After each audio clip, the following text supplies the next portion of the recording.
Morning, I'm Foxev. I spent way too much time last night staying up playing the patch way later than I should have. And then this morning I, opened up Twitter and saw a lot of the reactions to the patch, and, it kind of bummed me out. A lot of people are not taking this patch well. And I understand, I get it. I get why for the most part. The thing is, Uni 2 has been upping the power level of all of the characters quite a bit. The power level, the average power level in Uni 2 is now really, really strong. And so I know there were a lot of people who were really hoping that the power level would only stay the same or go down across the board, and that we would get some targeted nerfs to top tiers. There were actually some targeted nerfs to top tiers. We did get that, but one of the main things in the general changes to the battle system that they noted is that you're going to get punished harder. Like if you DP and it gets blocked, you will be blowing up a lot more. So that's something that they wanted universally, and so we're seeing all these damage increases, and that's a little strange because 1.0 kind of had the problem of damage being so high that we weren't getting as many interactions per round. They addressed that actually in the Uzuki patch notes. They said, you're not getting to play the game enough. This game, the rounds are ending just too quickly. We were like accidentally two-touching each other in 1.0 all the time. Actually, the way that Sonaru won Evo in 1.0 was extremely fitting because it was a EX, neutral CS, that sort of thing. I didn't realize how much it weighed on me until we got past it. And then we were in the next patch and I was like, wow, it feels so much better to just have like a little bit of room now, So it feels strange that we're going back. We're kind of regressing into higher damage again. But the thing that isn't so offensive to me is the way that characters were buffed. I mean, we can talk all day about whether or not characters should still be getting buffed in this already super strong character game. Fine, whatever. Like, yeah, that's a valid topic, but the topic and the way that we were talking about it in 1.0 is very different from the way that we're talking about it now. In 1.0, the problem with the types of buffs that characters were receiving going from Clear into this version, Uni 2, is that they were shoring up character weaknesses and making them, too linear. When you don't have a character weakness, you have less of a character identity. So like here's an example is Yuzu anti-airs. She had 5C as like her main go-to anti-air, and she had a bunch of other strong options too, like up back JB is really good. But the thing about 5C is it had a dead zone. So you could jump over Yuzu with cross-up normals and get it to whiff and get in that way. Yuzu 2FF, okay, not only do you not have to lead down back to input this, but it's going to cover the entire area above her. This was a kind of buff that I think is very emblematic of the issues that we had going into 1.0, because it was like, okay, character has a problem, let's plug that hole. Now they don't, So shoring up weaknesses was the main issue that I was hearing about all the time, and I kind of agree, characters having weaknesses, having flaws that you have to play around, makes it a more interesting experience for both players. So that was 1.0. The thing that I think I'm a little bit kind of disconnected from, in my views, compared to all of these other views that I've read about how basically the game is cooked, is what I'm hearing, is that all of these character changes don't seem to be the way that they were in 1.0, where we're just shoring up weaknesses. It really feels like we're doubling down on characters' strengths, but not really plugging that many holes. And I'll use Ogre as an example. I feel like Ogre is a prime example here. His 236 series, his punch recos, got way stronger in terms of their reward and consistency in picking them up. Like, you can be wrong against this 7-frame advancing punch Rekka mid-screen, and you can just like take 4.1, end up in the corner, hold a safe jump into a bomb setup. Like, you know, you can just get obliterated by this thing when he's in his range. There are some ways in which his air fireballs got buffed, but force function, totally the same.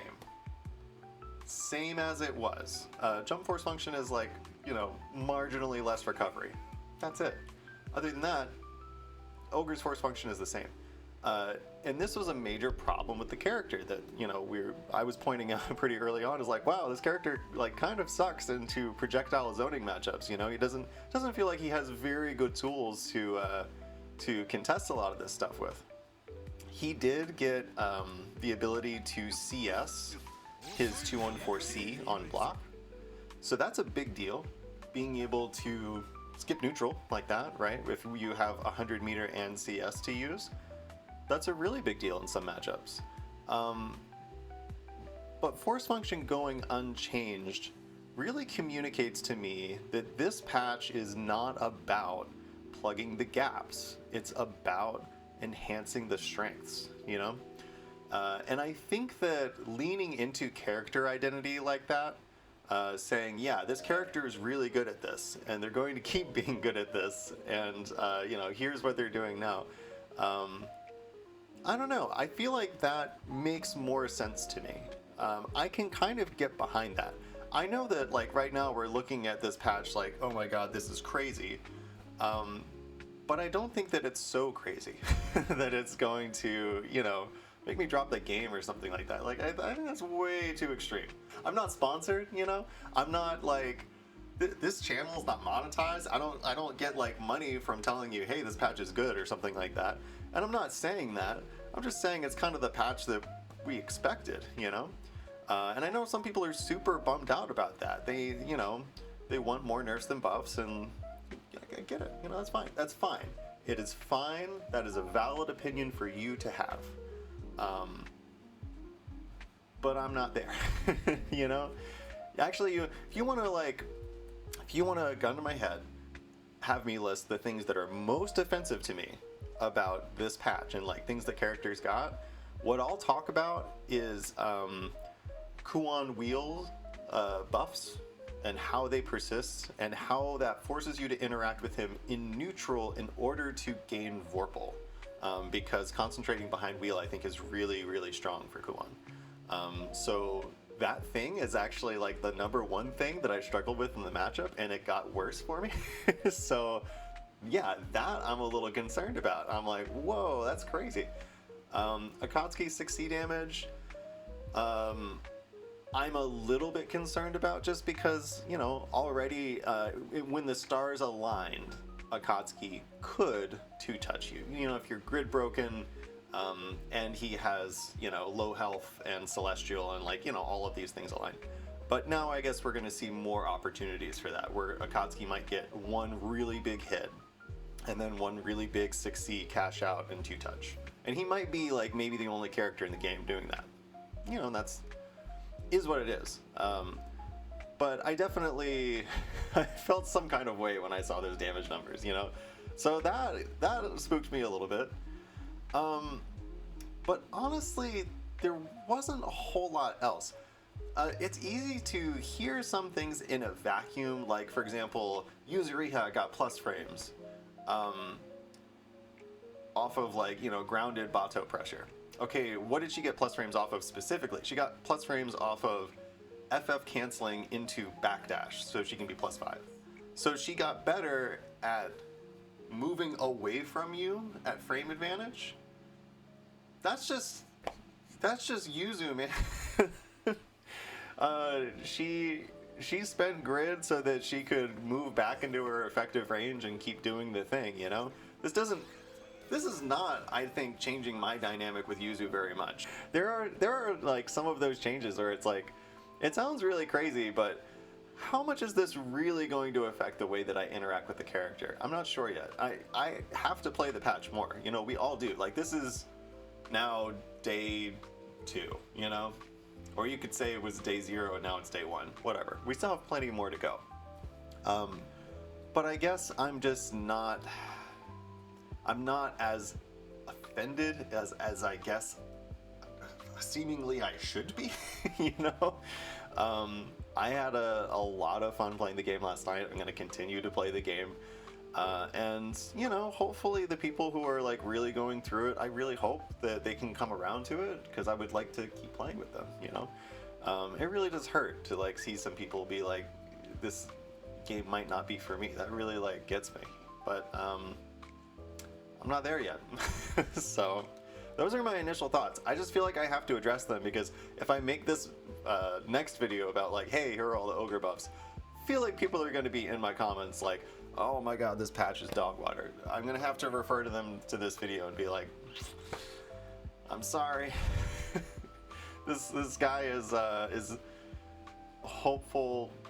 I don't know. This guy's an optimist, I guess. You know, you're gonna have to go to someone else to get the dooming. You're not, really not gonna get it too much from me. I'll let you know when I'm offended. Okay, there's still time for me to be offended by this patch, but so far, having a good time. So. Peace.